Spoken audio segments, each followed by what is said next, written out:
vamos a hablar de diezmos y ofrendas según lo que vemos en la palabra.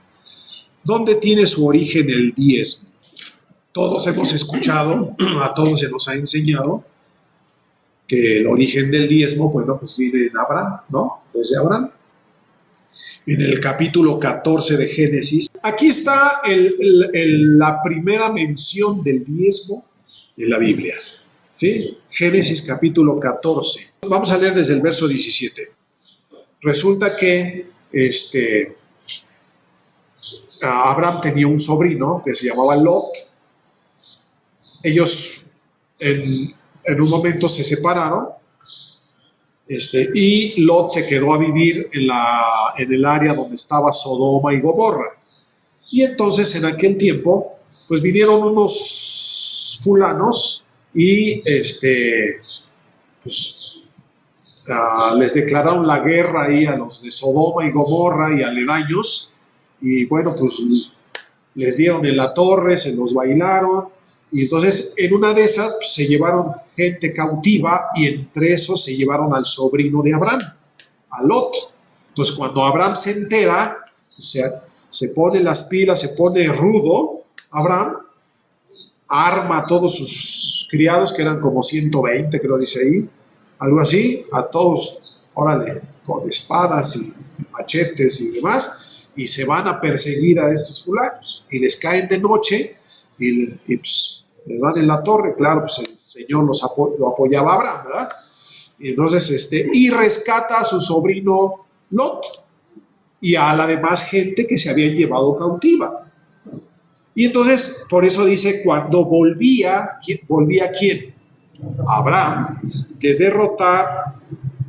la derrota de Laomer, que es el rey que se había llevado cautivo al sobrino, y de los reyes que con él estaban, salió el rey de Sodoma a recibirlo al valle de Sabe, que es el valle del rey. ¿Sí? Entonces Melquisedec, rey de Salem y sacerdote del Dios Altísimo, sacó pan y vino y lo bendijo, diciendo: bendito sea Abraham del Dios Altísimo, creador de los cielos y de la tierra, y bendito sea el Dios Altísimo que entregó tus enemigos en tu mano, y le dio a Abraham los diezmos de todo. Cuando él viene de la batalla, regresando de la batalla, de haber derrotado a este rey, le sale al encuentro ¿quién?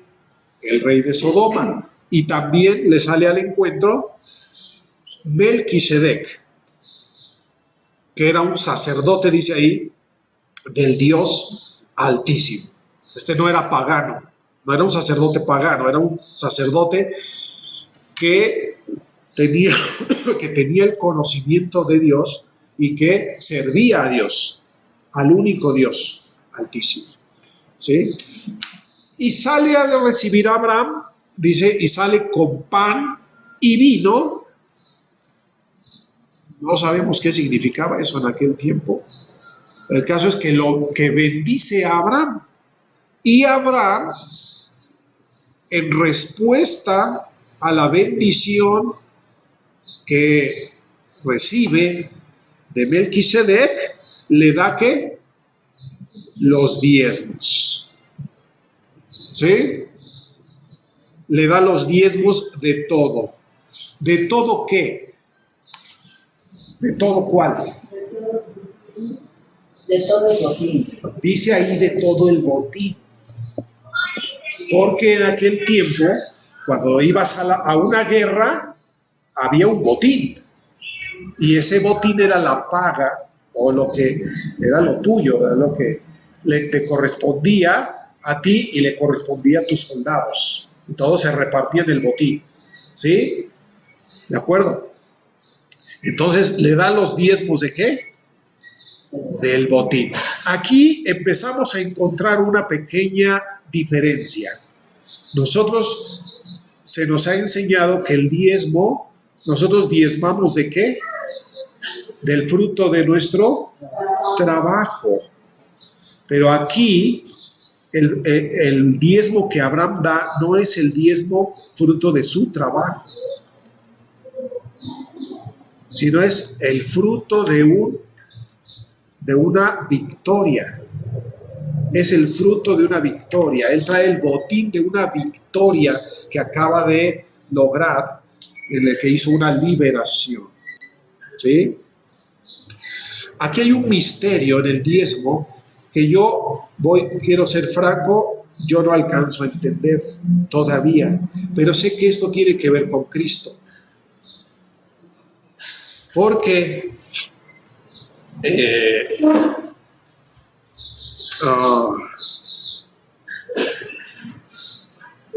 este rey que se llamaba Kedorlaomer, la palabra significa, es como un sirviente del dios de la muerte. Es como siervo del dios de la muerte. Entonces, haz de cuenta, hay un simbolismo aquí en el que Abraham va y se enfrenta al que es siervo de la muerte o del dios de la muerte y lo vence y rescata, y del rescate da el diezmo. ¿Me explico? No tiene nada que ver con el trabajo. Aquí hay un misterio totalmente distinto en el diezmo que Abraham da. Por eso es muy, ¿cómo se puede decir? Es muy ligero agarrar el modelo de Abraham que dio diezmo para basarnos en eso y decir que por eso los cristianos debemos diezmar. El diezmo que da Abraham no tiene nada que ver con el diezmo que daban los israelitas después a los sacerdotes. Este diezmo que da Abraham es un diezmo diferente. Tiene que ver, vuelvo a lo mismo, como algo que se da como el fruto de una ¿qué? De una victoria sobre la muerte y un rescate, que en realidad fue la obra que Cristo Jesús vino a hacer entre nosotros. Él venció a la muerte y de la muerte nos rescató a todos nosotros. ¿Me explico? Acuérdense que el Antiguo Testamento el Antiguo Testamento es la sombra de las cosas que habían de venir. ¿De acuerdo? Es la sombra de las cosas que habían de venir. Hay un misterio ahí que, vuelvo a repetir, siendo sincero, no alcanzo a comprender del todo, pero sé que este asunto del diezmo de Abraham tiene que ver con la obra que Cristo Jesús hizo. Y tiene que ver con nosotros que hemos sido liberados de la muerte por medio de la victoria del Señor. ¿Ok? Ahora, la segunda vez que se menciona el diezmo es Génesis 28-22. Entonces ya establecimos que en Abraham el diezmo tiene que ver es una ofrenda que se da de lo rescatado por la victoria lograda, ¿sí? No tiene que ver con el trabajo, con el fruto del trabajo. ¿Vale? En Génesis 28-22, Jacob, siguiendo quizá el ejemplo de su abuelo, aquí sería Abraham, dice,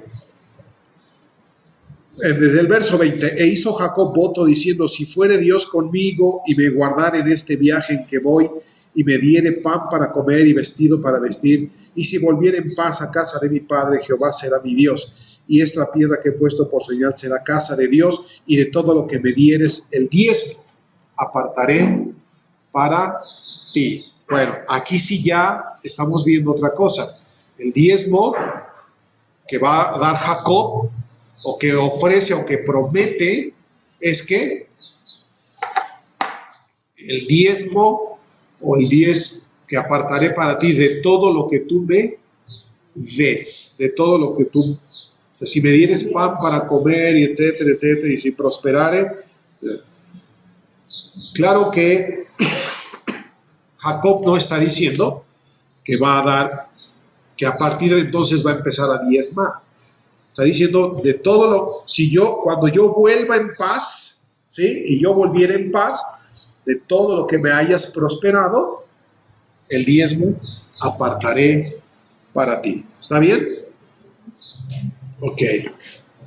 Ahora, en Segunda de Crónicas 31:5 y Deuteronomio 14:22, diezmarás todo el producto del grano que rindiere tu campo cada año. ¿Sí? ¿De qué se daba el diezmo? Del producto de la tierra. Algo que hay que notar es que no se dice que el diezmo sea el fruto, que el diezmo se tenga que dar del fruto del trabajo de alguien. El diezmo se daba del fruto de la tierra, que también se diezmaba el aceite, el vino, o sea, todo lo que era producto de la tierra. Y alguien puede decir, bueno, pero es que en aquel tiempo pues todo el mundo sembraba. No, también había jornaleros. Había gente que se alquilaba como jornalero para trabajar en los campos. Y no se dice que esos jornaleros tenían que diezmar del pago que recibían. El diezmo se daba ¿de qué? Del fruto de la tierra. Y aquí habla es particularmente del grano. Ahora, como todo en el Antiguo Testamento, o por lo menos la gran mayoría de las cosas que tienen que ver con la ley, son, dice la Escritura, son ¿qué? Sombra de lo que había de venir. Si nosotros vemos la Escritura, ¿cuál es el fruto de la tierra? Ya en el sentido espiritual, ¿ok? Dice la Escritura, habla de Jesús, Juan dice, su aventador está en su mano y limpiará su era. ¿Qué es un aventador? El bielgo, ¿sí? Que se usaba para aventar propiamente el grano. ¿Y para qué se aventaba? Para que el viento se llevara la basurita, la cascarita y quedara el puro grano solito. Se aventaba así, el viento se llevaba toda la basurita, la cascarita y se quedaba. Se aventaba el grano así. Y dice, su aventador está en su mano y limpiará su era y guardará su trigo en el granero. ¿Quién es ese trigo? Después también hay otra parábola donde dice, y sembró trigo y el enemigo sembró cizaña. Y él cuando explica la parábola dice, el trigo son los hijos del reino, las cizañas son los hijos del maligno. ¿Ok? Y Apocalipsis dice también, y un ángel salió y clamó a gran voz. Había uno que estaba sentado en el trono y tenía una hoz aguda. ¿Se acuerdan de ese texto que leímos? Y un ángel dijo, mete tu hoz porque la mies, es decir, porque la siembra del trigo ya está madura. Todos esos símbolos del grano, del trigo, ¿de qué son? ¿Símbolo de qué son? Nosotros. Es la iglesia del Señor. Son los redimidos. Siempre que la Biblia habla del grano, de la mies que se siembra, del trigo que se cosecha, está hablando de quién? De los redimidos.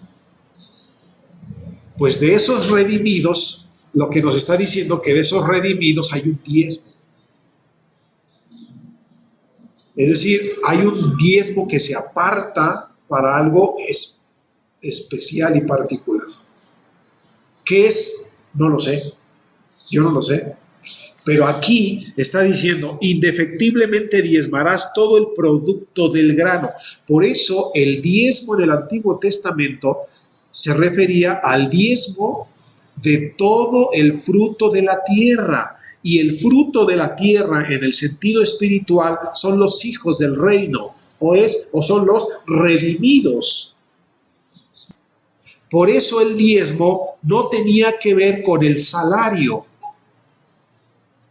El diezmo tenía que ver con un fruto.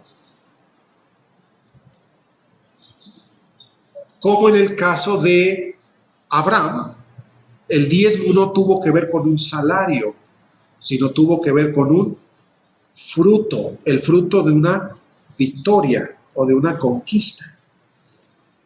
¿Me voy explicando bien? El diezmo nunca tuvo que ver con un salario. El diezmo siempre tuvo que ver con un fruto. Y en este caso, fruto de la tierra. Porque es sombra de las cosas venideras. Sombra de las cosas venideras. Como lo hemos dicho, los sacrificios que se ofrecían eran sombra ¿de quién? Del sacrificio que iba a ser Cristo Jesús. ¿Sí? ¿Van viendo aquí cómo va funcionando esto? ¿Cómo va siendo esto? Son las cosas que a veces pasamos por alto, o hemos pasado por alto tantos años, pero eso está ahí, es así. Las cosas del Antiguo Testamento son sombra. Vamos a ver Números 18:21, ¿ok? Números 18:21, ¿qué dice? A los levitas les doy como herencia y en pago por su servicio en la tienda de reunión todos los diezmos de Israel. Ahora ya estamos en la era de la ley, ¿sí? No tenemos ningún registro en la Biblia, ni que diga que sí, ni que diga que no, respecto a Abraham, que Abraham hubiese practicado el diezmo. Ahí no dice que Abraham haya como acostumbrado, ¿sí me explico? No, aquel diezmo que él dio fue único, especial, por una situación particular. No se dice más de eso. Tampoco se dice lo contrario, pero no está. Donde ya el diezmo aparece como ley, pues es a partir de Moisés. Ahora el diezmo ya aparece como una ley de parte de Dios y es dado ¿para qué? ¿Para qué es dado el diezmo? Para los hijos de Leví, los levitas, todos aquellos que trabajan en el santuario, dice, en el templo, o en el santuario, en aquel tiempo era el tabernáculo, todos los que trabajaban de lo que fueran allí, ¿no? O sea, toda la tribu de Leví no tenía campos para sembrar. Los levitas no tenían propiedades, terrenos para sembrar. Los levitas tenían casas, sí, pero nada más. ¿De qué se sustentaban? Del diezmo que daban todas las demás tribus, las 11 tribus, de las otras 11 tribus. Del diezmo que ellos daban, ellos comían o se sustentaban. ¿De acuerdo? Ellos no sembraban, no cosechaban, etcétera, ¿sí? Sino que sus hermanos los sostenían. Sus hermanos. ¿De acuerdo? Y así fue especificado en la ley, que a ellos les pertenecía el diezmo. ¿Sí? Yo he dado a los hijos de Leví todos los diezmos de Israel por heredad. Fíjese bien, no es por salario. El diezmo ahora tampoco aparece como un salario o para darle un salario al sacerdote, sino que es su, ¿qué dice? Esa es su herencia, es su heredad. ¿De acuerdo? ¿Sí? Muy bien. Ahora, Esta práctica del diezmo pues se llevó a cabo a partir de Moisés y todo el tiempo que Israel vivió hasta que vino Cristo y hasta la fecha, ¿no? Que yo hasta donde entiendo los judíos siguen practicando el diezmo, ¿no? Sí, es una ley para ellos, sigue siendo. Muy bien, porque así estuvo especificado en la ley. Y por esto, antes, Deuteronomio 14:28. Vendrá el levita que no tiene parte ni heredad contigo, y el extranjero, y el huérfano, y la viuda que hubiere en tus poblaciones, y comerán y serán saciados. El diezmo era para sostenimiento de los levitas y también de los extranjeros,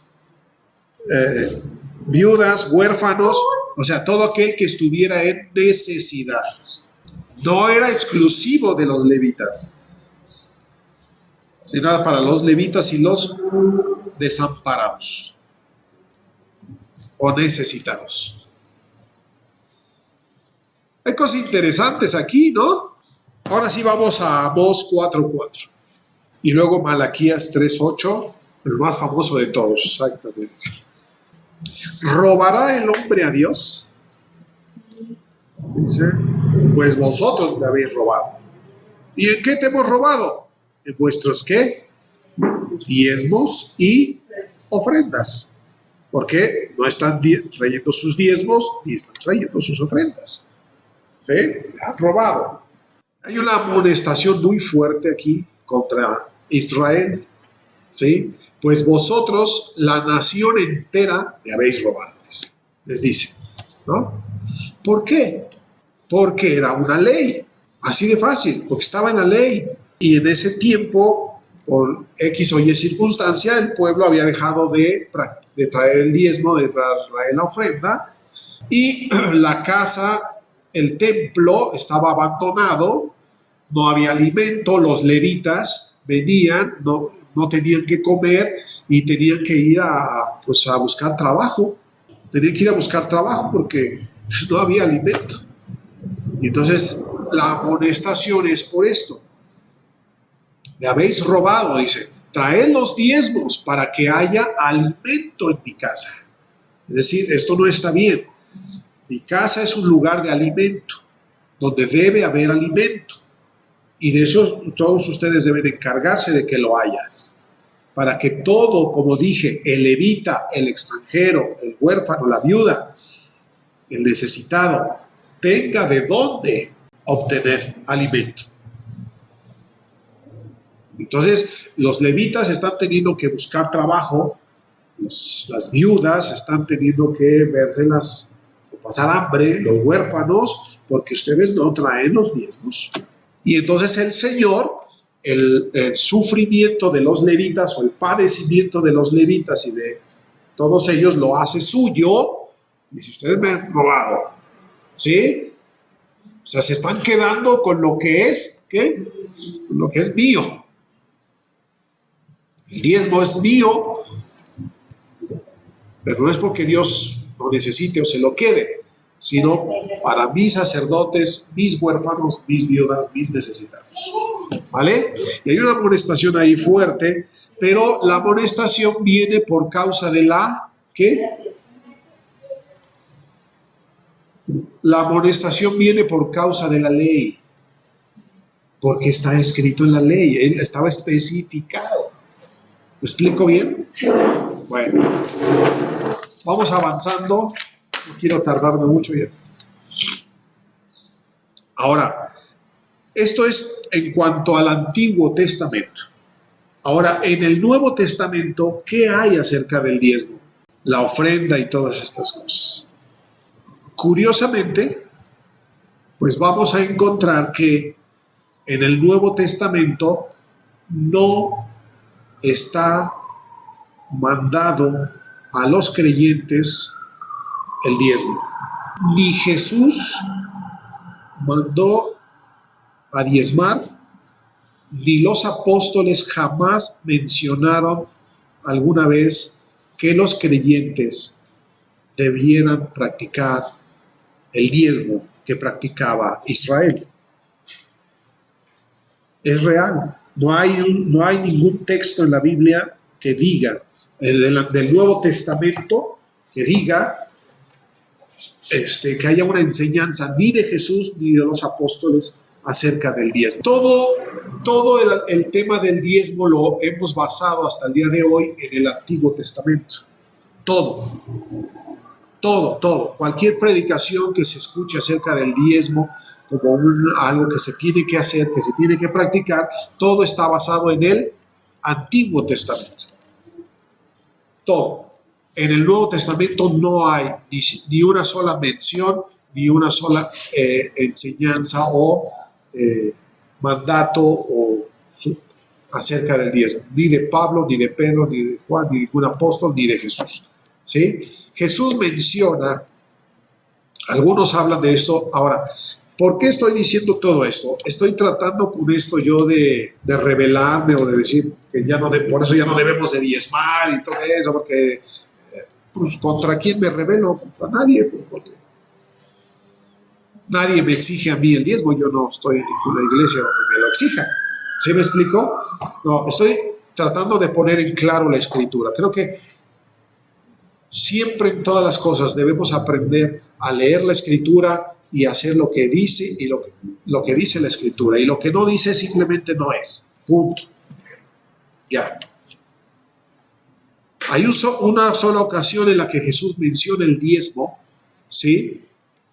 Y quienes insisten en que el diezmo es vigente y que se debe de practicar, usan este texto por decir, Jesús sí mencionó el diezmo. Sí, hermano, sí, Jesús mencionó una vez el diezmo, pero lo mencionó en Mateo 23, pero hay que darnos cuenta por qué lo mencionó. Ok, ¿por qué menciona Jesús el diezmo?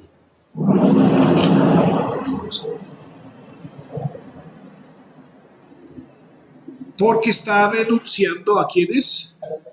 A los escribas y fariseos. ¿Y qué es lo que caracteriza a los fariseos? Su celo por el cumplimiento de la ley. Así que Jesús no le está hablando a los fariseos del evangelio, les está reprochando su hipocresía en cuanto a su celo por la ley. Ustedes se dicen muy celosos de la ley y en su celo por la ley, ¿qué cosa hacen? Diezman. Jesús no pretende enseñarles otra cosa, no les está enseñando si el diezmo está bien o está mal, o si el diezmo ya desapareció. No. Ese no es el tema. Jesús está denunciando su hipocresía a ellos que se dicen celosos de la ley. Ustedes en su celo por la ley diezman. ¿Qué quiere decir? Hacen que las personas las obligan a diezmar, pero hasta contando los granitos. Hasta hoy se hace, hermanos. ¿Sí? A ver, ¿cuánto ganas? Sí, pero ¿con impuestos o sin impuestos? No. A ver, tu salario neto, a ver, exactamente. ¿Y cuánto vendiste? ¿Y cuánto? Hay iglesias donde hacen esto, hermanos. Perdón que lo mencione, no es mi intención. Pero así es. Y te traen así, ¿eh? Es más, hay iglesias donde te exigen que reportes tu nómina, o sea, cuánto ganas, tengas un reporte para que el pastor esté supervisando si tú diezmas o no diezmas correcta y exactamente como debe de ser, ¿no? Y, bueno, no les digo yo nada. Jesús le dijo a los fariseos, hipócritas, ¿no? A ellos les está diciendo, ¿por qué ellos hacían esto? Dice, pero ustedes no se conmueven en su corazón ni lo más mínimo por la necesidad de las personas, ¿sí? Y olvidan la misericordia y el amor. Devoran las casas de las viudas. O sea, a la viuda a ustedes no les importa si tiene o no tiene. Ustedes van y dicen, el diezmo, préstalo, órale. No me importa si tienes o no tienes para comer. Tu diezmo es primero. ¡Pum! ¿Sí? Cuando el diezmo era para los necesitados. Y les dice, esto era necesario hacer sin dejar de hacer lo otro. O sea, ¿el diezmo era necesario hacerlo? Sí, ¿por qué? Porque estaba en la ley, porque está en la ley. Jesús dijo, no piensen que yo he venido a abrogar la ley, o sea, a echarla por tierra. Yo ya expliqué eso en su momento, ¿sí? En ese momento la ley no había sido quitada todavía por el Señor. Entonces les dice, claro, era necesario porque está en la ley, pero sin dejar de practicar la misericordia y el amor. Y ustedes no han hecho eso. Y les dice, ¿por qué menciona el diezmo? ¿Porque Jesús está diciendo que debemos diezmar? No, está mencionando el diezmo porque les está reprochando su hipocresía en el ejercicio del diezmo a los fariseos. Por eso lo menciona. No hay aquí ninguna enseñanza de Jesús. Si ustedes lo ven, también dice, en tiempo pasado, esto era necesario hacer sin dejar de hacer lo otro. No dice, esto es necesario hacer. Dice en tiempo pasado, porque él sabe que la ley va a ser quitada cuando él muera en la cruz. Y la segunda vez que menciona el diezmo es en una parábola, en Lucas 18:11. ¿Vamos bien hasta ahí? ¿Me van entendiendo? Otra vez hablando de la hipocresía de los fariseos. Lo vuelve a mencionar ahí. Porque esa práctica del diezmo, no porque la práctica del diezmo haya sido mala, estaba en la ley, era buena, pero la que hacían los fariseos era hipócrita. Y la vuelve a mencionar ahí. Entonces, las dos veces que menciona el diezmo Jesús es para denunciar la hipocresía de los fariseos. ¿Estamos claros? ¿Hasta ahí? Muy bien. Ahora, vamos entonces a Hebreos capítulo 7, porque ahí vamos a ver la mención que Pablo hace del diezmo. Dice, porque Melquisedec, ¿se acuerdan de Melquisedec? ¿Quién fue Melquisedec? El que salió a recibir a Abraham y que recibió de Abraham los diezmos, que bendijo a Abraham y recibió de él los diezmos. Rey de Salem, sacerdote del Dios Altísimo, que salió a recibir a Abraham, que volvía de la derrota de los reyes y le bendijo, a quien asimismo dio a Abraham los diezmos de todo, cuyo nombre significa primeramente Rey de Justicia y también Rey de Salem. Esto es, Rey de Paz. Sin padre, sin madre, sin genealogía, que ni tiene principio de días ni fin de vida, sino hecho semejante al Hijo de Dios. Permanece sacerdote para siempre. Melquisedec era figura ¿de quién? De Cristo. Pablo lo que está haciendo está tratando de que los hebreos entiendan que hay una diferencia totalmente, que son dos cosas distintas, Melquisedec y Leví. Que el sacerdocio levítico no tiene nada que ver con el sacerdocio de Melquisedec. Es lo que está tratando de explicar Pablo aquí. El diezmo que dio Abraham a Melquisedec no tiene nada que ver con el diezmo que daban los israelitas a los levitas. Porque Pablo aquí aclara y dice que ambos sacerdocios son distintos y no tienen nada que ver el uno con el otro. Me regreso al verso 5. Ciertamente los que de entre los hijos de Leví reciben el sacerdocio tienen mandamiento de tomar del pueblo los diezmos según la ley, es decir, de sus hermanos, aunque estos también hayan salido de los lomos de Abraham. Pero aquel cuya genealogía no es contada de entre ellos, fíjese bien, tomó de Abraham los diezmos. O sea, este era un sacerdote que no estaba emparentado con los levitas.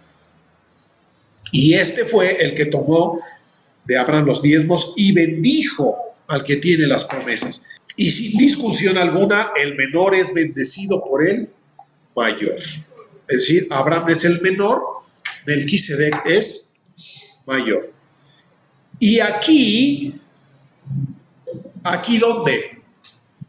aquí en la ley, fíjese bien, y aquí ciertamente reciben los diezmos hombres mortales. O sea, cuando esa expresión de aquí se está refiriendo Pablo al régimen de la ley, al régimen sacerdotal regido por la ley. Aquí, dentro de este régimen de la ley, reciben el diezmo, ¿qué? ¿Quiénes? Hombres mortales. Pero allí ¿dónde? Ahí lo que pasó entre Abraham y Melquisedec, y otra vez Pablo vuelve a separar y decir, una cosa es lo que pasaba entre los israelitas y sus hermanos levitas, y otra cosa es lo que ocurrió entre Abraham y Melquisedec. Acá, dice, reciben el diezmo hombres que mortales, pero allá, entre Abraham y Melquisedec, uno de quien se da testimonio de que vive, por decirlo así, en Abraham, pagó el diezmo también Leví, que recibe los diezmos. ¿Qué está diciendo? Que en el diezmo que Abraham dio a Melquisedec, dio el diezmo por él y por toda su descendencia. Por eso el diezmo que dio Abraham es un diezmo único y para siempre. Él está diciendo que aún Leví pagó el diezmo por medio de Abraham.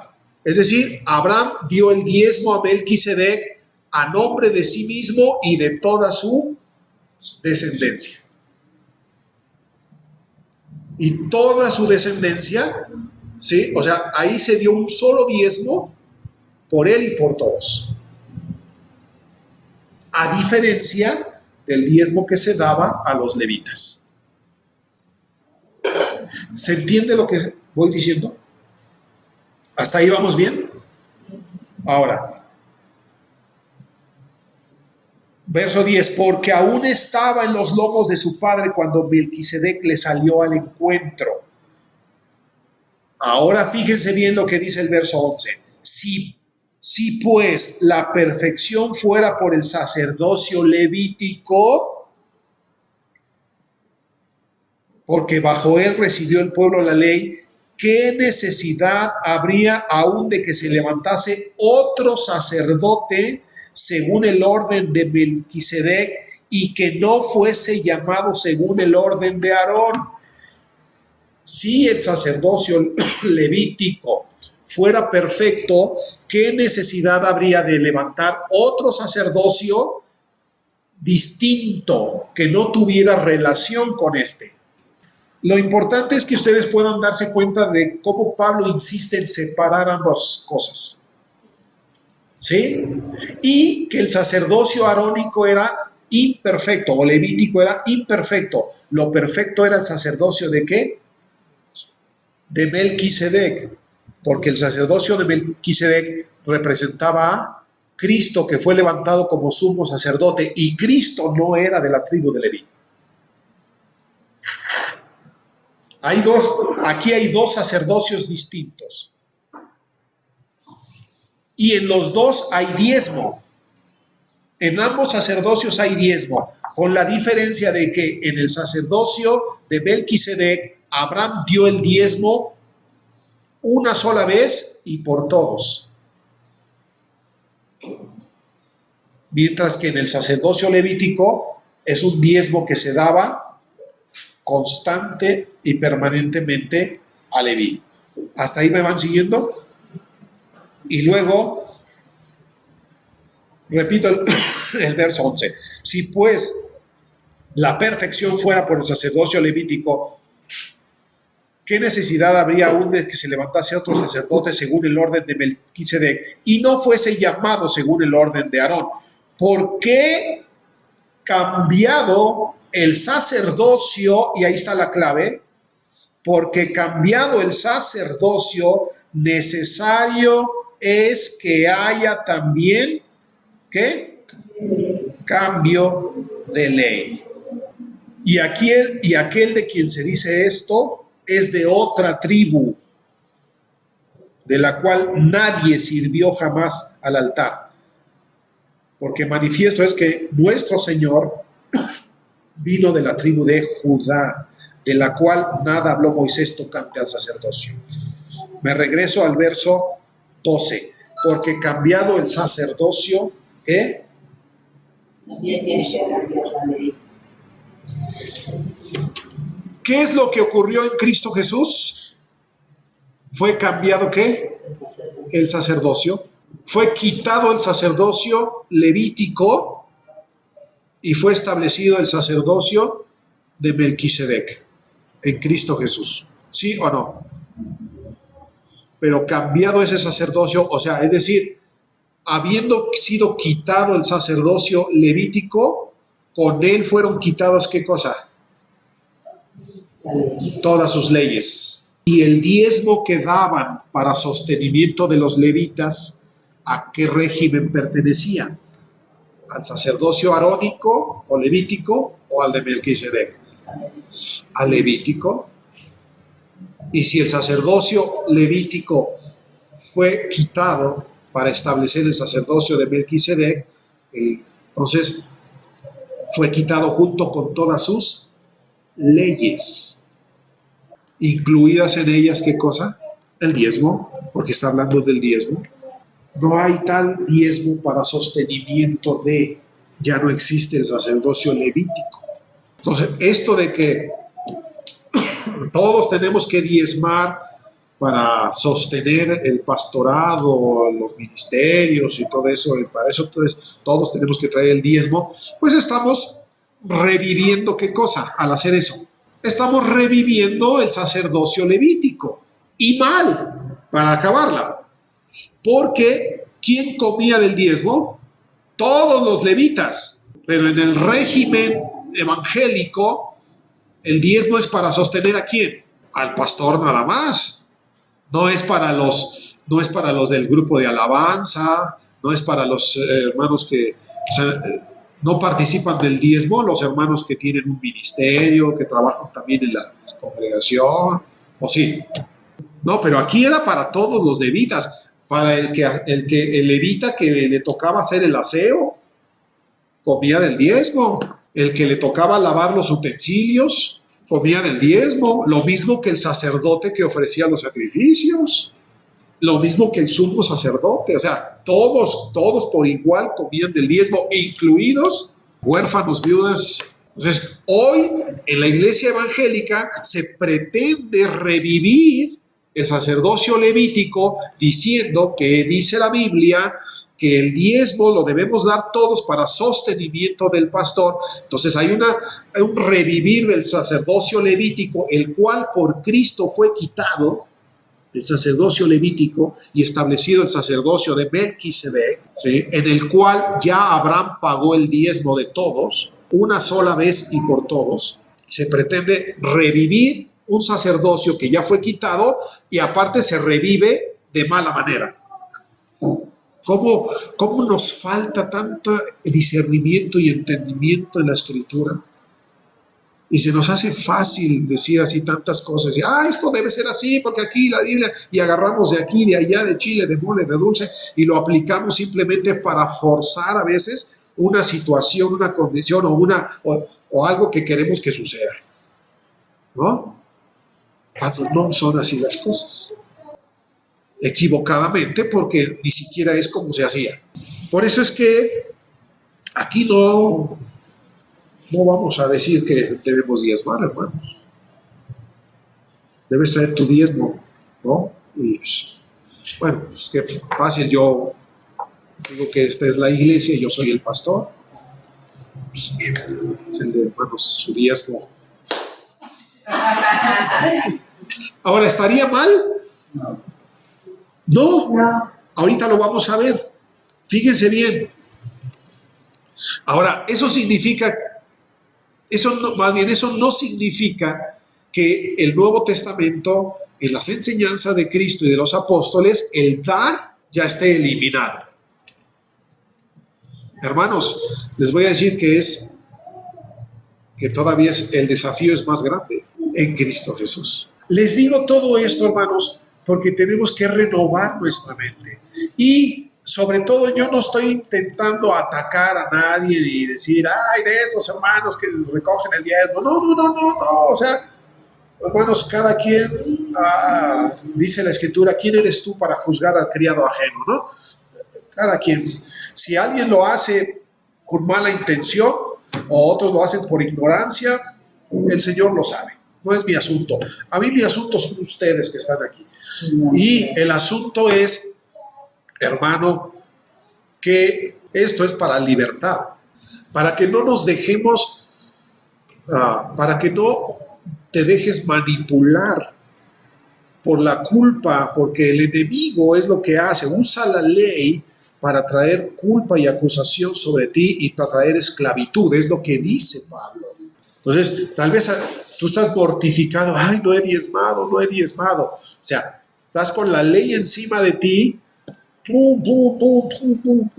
siendo juzgado, siendo acusado, cuando aquí, ¿por qué? Pues porque eso lo pusieron en tu mente y en tu cabeza, y ahora el enemigo está aprovechando eso para oprimirte y quitarte tu gozo y tu libertad en Cristo Jesús. Lo digo porque todos nosotros, sea que algunos de pronto van a otra congregación o de repente oyes algo en YouTube o cosas así, para que ustedes conozcan lo que dice la Escritura y sean libres en la verdad de la Escritura.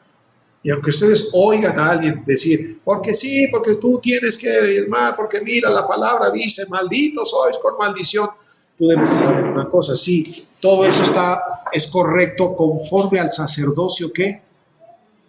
Levítico y arónico, pero Pablo claramente dice que ya fue quitado el sacerdocio levítico y con él todas sus leyes, ¿sí? Y fue establecido el sacerdocio de Melquisedec.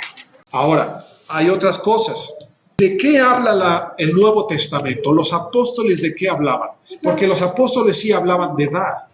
Romanos 15, del 26 al 30. Esto está interesante. Esto también ya se los he enseñado, pero lo repito solo para que tengamos bien el contexto. En el Nuevo Testamento, en la enseñanza de Cristo, en el Evangelio, hay muchos cambios. Uno de ellos, por increíble que nos parezca, son los dos grandes mandamientos. ¿Cuáles son los dos grandes mandamientos? Primer gran mandamiento, amarás a Dios con toda tu mente, con todas tus fuerzas, etcétera, y a tu prójimo como a ti mismo. Pues por increíble que eso parezca, eso cambió. En Cristo Jesús eso cambió. Ahora el mandamiento es este, 1 de Juan 3:18. No, 3:23, perdón. No dice que no amemos a Dios. ¿Sí? Pero no es el mandamiento. Ahora el mandamiento, ¿cuál es? 1 de Juan 3:23. Y este es su mandamiento, que creamos. Ahora ya no se dice que amemos a Dios con todas nuestras mentes, no, sino que ahora ¿qué es? Que creamos en el nombre de su Hijo Jesucristo. Porque el que cree en el Hijo ama al Padre. Ahora el mandamiento, amarás a Dios con todas tus fuerzas, se traduce en ¿qué?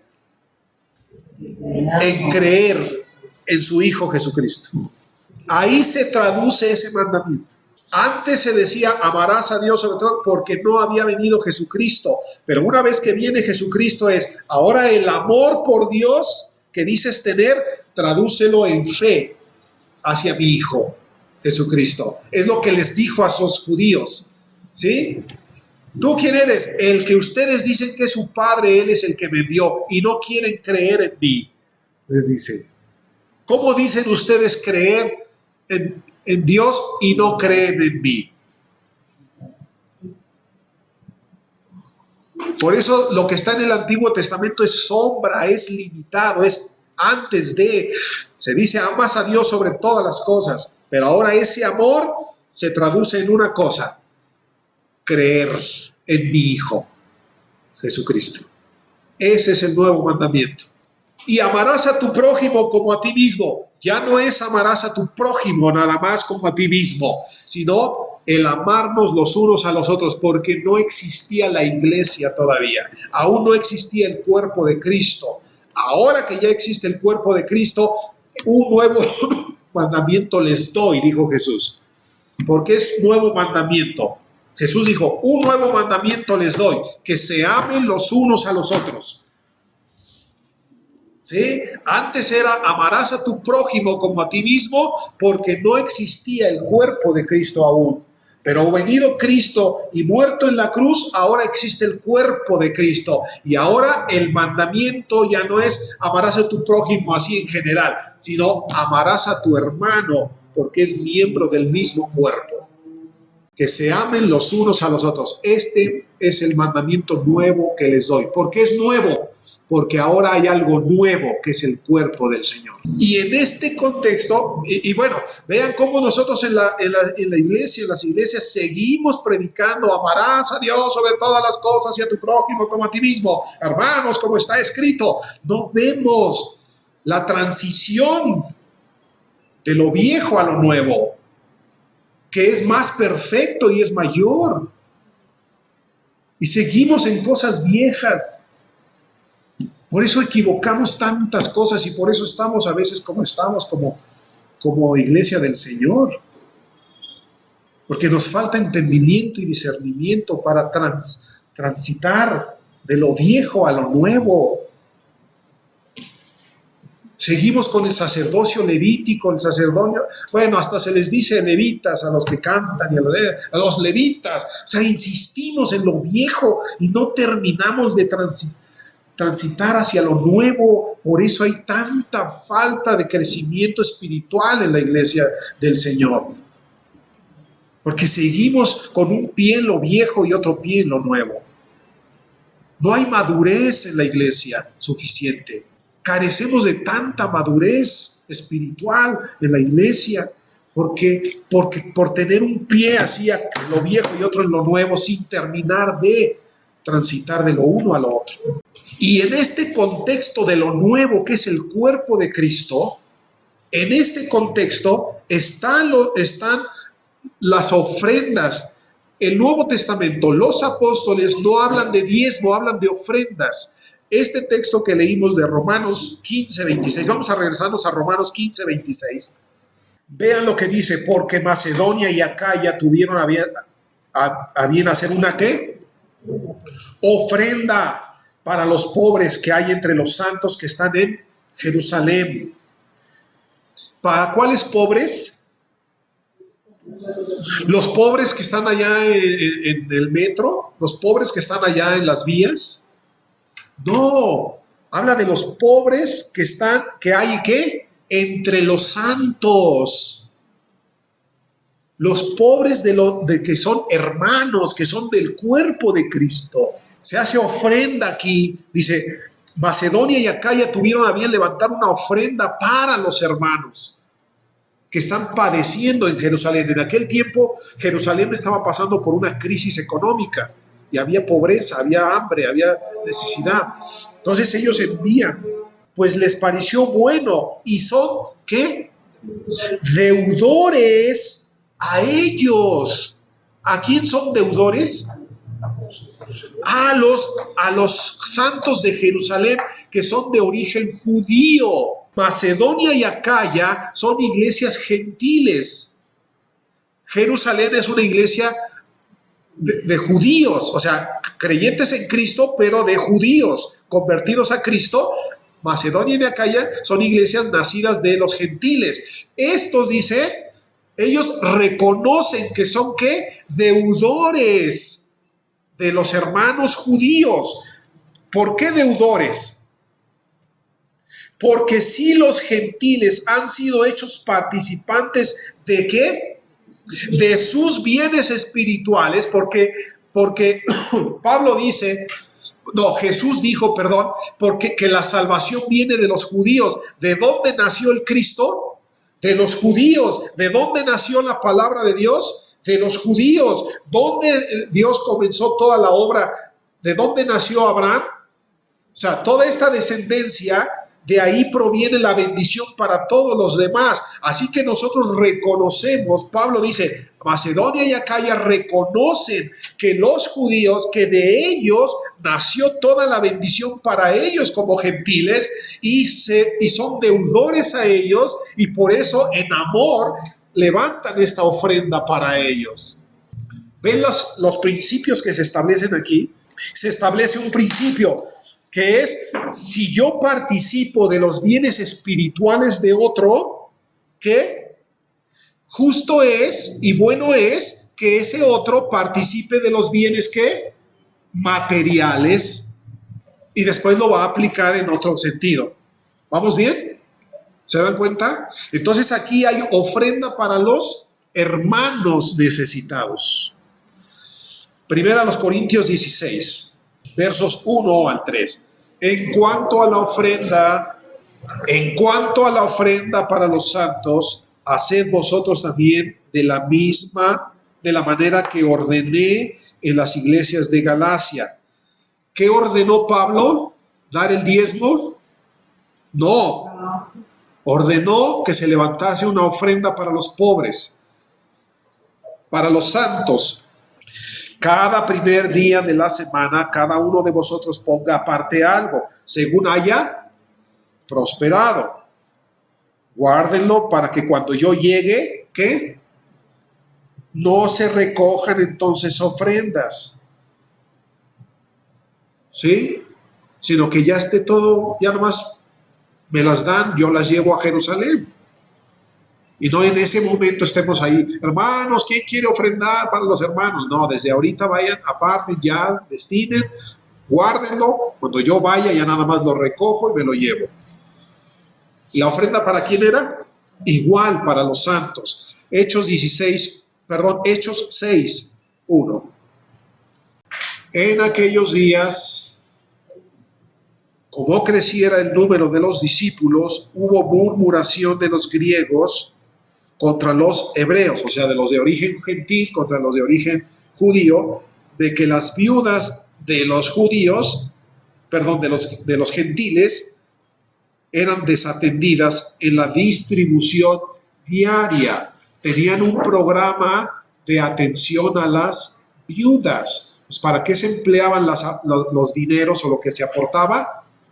Para atender a las viudas de los hermanos, o sea, más bien de la iglesia.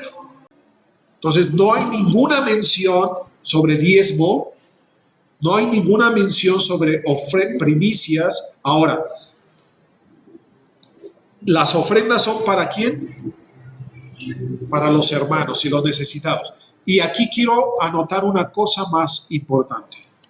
En el Antiguo Testamento, ¿para quién eran las ofrendas? Porque aquí hay algo bien importante, hermanos. También algo que se nos ha metido en nuestra cabecita, y lo digo por mí porque yo así viví por mucho tiempo, muchos años, ¿sí? Se nos decía, yo lo dije, yo lo enseñé cuando no sabía, cuando no entendía. Hermanos, vamos a traer una ofrenda para Dios. ¿Han oído eso? Traigamos una ofrenda para Dios, hermanos. Hermanos, las ofrendas a Dios, miren, por increíble que les parezca, puede sonarles muy feo, rudo, lo que quieran. Es decir, este hermano ya está blasfemando. No. Las ofrendas a Dios, hermanos, ya se acabaron. Porque las ofrendas que se llevaban, y dice la palabra, y traerás tu ofrenda al altar, y traerás tu ofrenda al sacerdote, y él la ofrecerá, y la mecerá, ¿delante de quién? Delante de Dios, de Jehová, ¿sí o no? Entonces llevabas tu ofrenda para que el sacerdote la levantara delante de quién? De Dios, ¿sí?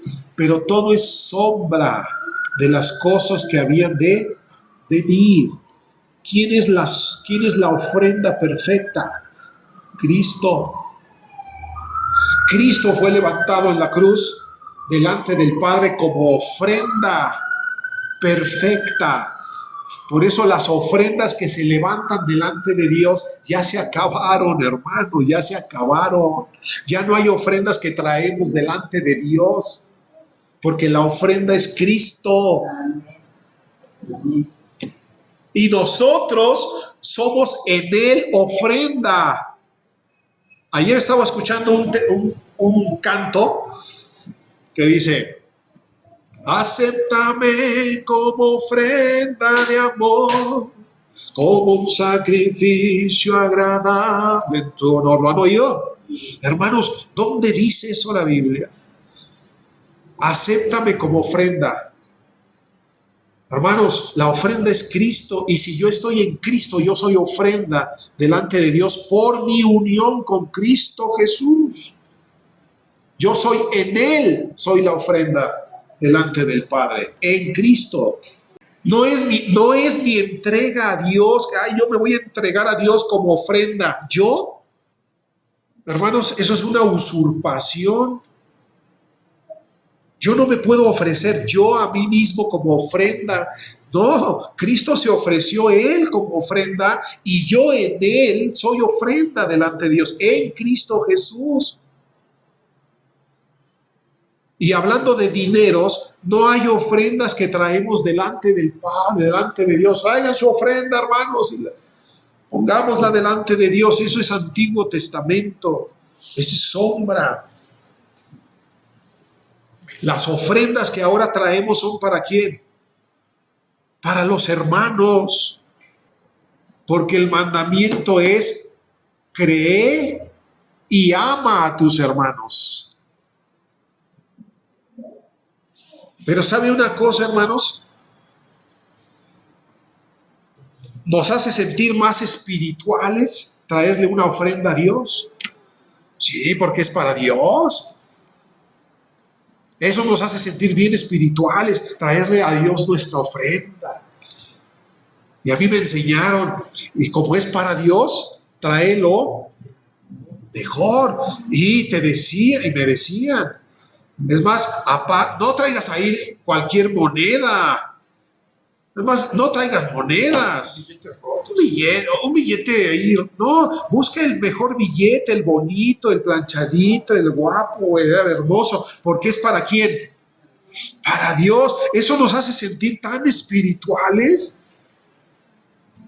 No, el mandamiento dice: ama a tus hermanos. Y es lo que ahora tenemos que aprender, y lo digo por mí. Ahora yo tengo que aprender a dar lo mejor. ¿Para qué? Para mi hermano, para mi hermana que tiene necesidad. Y no cerrar mi mano contra él. Y no darle lo que me sobra o de lo que ya no quiero, sino darle lo mejor porque es mi hermano. Con Dios sí lo haría, ¿sí o no? Si me dijeran que esa ofrenda es para Dios, uy, como soy re espiritual, sí, pero como es para mi hermano, pues, mira, ya me sobra esto, por ahí cómetelo, ¿no? ¿Sí me explico? Es lo que no podemos hacer. No, hermanos, aquí las cosas cambian en Cristo Jesús, y esto a mí me desafía enormemente. Ofrenda y sacrificio no te agradaron, dice la Escritura. Ya no más. Lo que quieras dar, dalo a tu hermano, a tu hermana. ¿De veras tienes amor? ¿De veras hay corazón generoso? Conmigo no lo hagas. Hazlo con tus hermanos. A ellos. Y ahí es donde se destapa muchas veces la realidad de nuestra carne, que lo que queríamos es vernos muy espirituales con Dios, pero pues con el hermano no nos vemos tan espirituales, ¿no? ¿Sí me voy explicando bien? Las primicias. Tenemos que dar primicias. Eran sombra, otra vez sombra. ¿Quién es las primicias? Cristo es las primicias, dice la Escritura. Era la sombra de lo que había de venir. Cristo es las primicias. Y cuando predicó Pedro, la primera predicación que hizo, cuando descendió el Espíritu Santo y se levantó Pedro a predicar, se convirtieron como 5,000. Ahí están las primicias. Esas son las primicias que anunciaban, las primicias físicas que eran sombra de lo que era espiritual y que había de venir. Pero nos siguen metiendo, perdón que lo diga, pero con todo respeto, pero nos siguen engañando. Tienes que traer tus primicias a Dios, porque mira, tienes que traer tus ofrendas a Dios, lo mejor, por ignorancia. Transitemos de lo viejo a lo nuevo. Últimos 2 pasajes. Primera los Corintios 9, no es cierto, tengo 3 aquí. Perdonen, pero sí, ya no tengo más, 3. Primera los Corintios 9, 1. No soy apóstol, no soy libre, no he visto a Jesús el Señor nuestro. ¿Por qué está diciendo esto Pablo? ¿No sois vosotros mi obra en el Señor? Porque en Corinto han llegado unos maestros ahí y han vuelto a los hermanos y diciéndoles que Pablo no es nadie, ¿no? Y cuestionan el apostolado de Pablo y andan diciendo y ahora ellos son los que han tomado el protagonismo en la iglesia. Entonces les manda a decir: no soy apóstol, no soy libre, no he visto a Jesús el Señor, no soy vosotros mi obra en el Señor. Si para otros no soy apóstol, para vosotros ciertamente lo soy, porque el sello de mi apostolado sois vosotros en el Señor. Contra los que me acusan, esta es mi defensa. ¿Acaso no? Fíjese bien, aquí habla una cosa. ¿Acaso no tenemos derecho de comer y beber? ¿No tenemos derecho de traer con nosotros una hermana por mujer, como también los otros apóstoles y los hermanos del Señor y Cefas, Pedro? ¿O solo yo y Bernabé no tenemos derecho de no trabajar? Está diciendo, ¿acaso nosotros no tenemos derecho a comer de las aportaciones de ustedes y no tener que trabajar y al mismo tiempo predicar? ¿Acaso solo Bernabé y yo no tenemos ese derecho? Porque otros sí toman ese derecho, dice. Otros ya no trabajan, solamente se ocupan de enseñar, predicar y comen de lo que ustedes dan. ¿Y qué? ¿Nosotros somos los únicos que no tenemos ese derecho? Les está reprochando. Dice, verso 7, ¿quién fue jamás soldado a sus propias expensas? ¿Quién planta viña y qué? Y no come de su fruto. ¿O quién apacienta el rebaño y no toma de la leche del rebaño? ¿Digo esto solo como hombre? ¿No lo dice también la ley? Porque en la ley de Moisés está escrito, no pondrás bozal al buey que trilla. ¿Qué significa esa expresión? O sea, déjalo que coma. Si lo pones a trillar, pues déjalo que coma de ahí, no le pongas bozal y no le impidas. Tiene derecho, si trabajó, que coma de lo que trabajó. Y luego dice, o lo dice enteramente, dice, ¿tiene Dios acaso cuidado de los bueyes? O sea, ¿lo dijo por defender los derechos de los bueyes? ¿O lo dice enteramente por nosotros? Pues por nosotros se escribió, porque con esperanza de ver el que ara y el que trilla con esperanza de recibir el fruto. Si nosotros sembramos entre vosotros lo espiritual, ¿es gran cosa que seguemos de ustedes lo material? Si otros participan de este derecho sobre ustedes, ¿cuánto más nosotros? Sin embargo, dice, no hemos usado este derecho. Lo tenemos, pero no lo hemos usado, sino que lo soportamos todo para no poner ningún obstáculo al evangelio de Cristo. Pero es nuestro derecho, dice Pablo. ¿Cuál derecho? Que si nosotros sembramos en ustedes lo espiritual, de recoger algo de lo material. ¿Sí me explico? ¿Está escrito o no? Ok.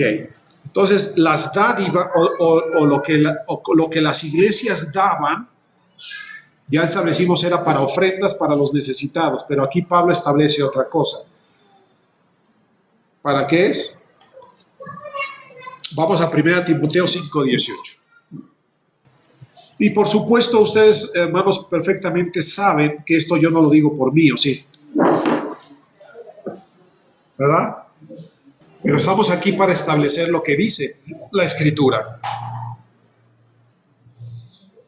5:18, 1 Timoteo 5:18. Pues la Escritura dice: no pondrás bozal al buey que trilla, y digno es el obrero de su salario. 17 y 18. Los ancianos, los que están encargados de la iglesia, ¿sí? Los ancianos que gobiernan bien, sean tenidos por dignos, ¿de qué? De doble honor. ¿Qué quiere decir doble honor? Pues lo dice en el verso 18. Digno de salario, está hablando de salario. ¿Sí? Y dice, los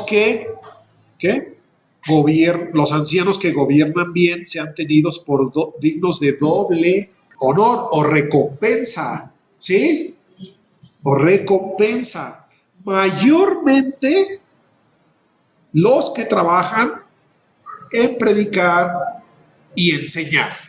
Así que, hermanos, el Nuevo Testamento no habla de diezmos, ni de ofrendas a Dios, ni de primicias, pero sí habla de, ¿qué? Dar. Y dar en dos sentidos. ¿Para quiénes? Para aquellos de quienes recibimos lo espiritual. Y dos, para los necesitados de entre los hermanos. Si tenemos un corazón para dar, aquí hay las dos cosas que dice Pablo, hacia donde debemos canalizar nuestro dar. Para aquellos de quienes recibimos lo espiritual, para aquellos que trabajan en predicar y en enseñar, y para los necesitados entre los hermanos. Así que, bueno, cuando tengamos a alguien necesitado, pues no necesitamos ponernos de acuerdo para darle. Si tú sabes que tiene necesidad, pues ve y dale. O si quieres hacer partícipes a los demás, pues avísanos si sabes que el hermano o la hermana tiene necesidad, porque a veces no sabemos, ¿no? Dice el dicho que ojos vemos, corazones no sabemos. ¿Sí o no? Aquí todos venimos y pues no sabemos quién vino con el puro pasaje o quién la pasó difícil en la semana. Y como no tenemos el don de la adivinación, ese no es don, ¿verdad? Eso lo recortas, ¿eh? Ya quita ya corta la grabación. Un chistecillo ahí. No, hermanos, también tenemos que ser un poquito así más humildes para cuando tengamos necesidad. Pues sí, díganlo, hermanos. Fíjense que no a completo para dar. Y si está en nuestra mano hacerlo, pues, ¿verdad? Ya si te vuelves un vividor, pues ya te diremos, hermano. Como que ya te estás pasando, ¿no? ¿Te lo vamos a decir o no? Para orientarte, para corregirte, digo, no. ¿Verdad?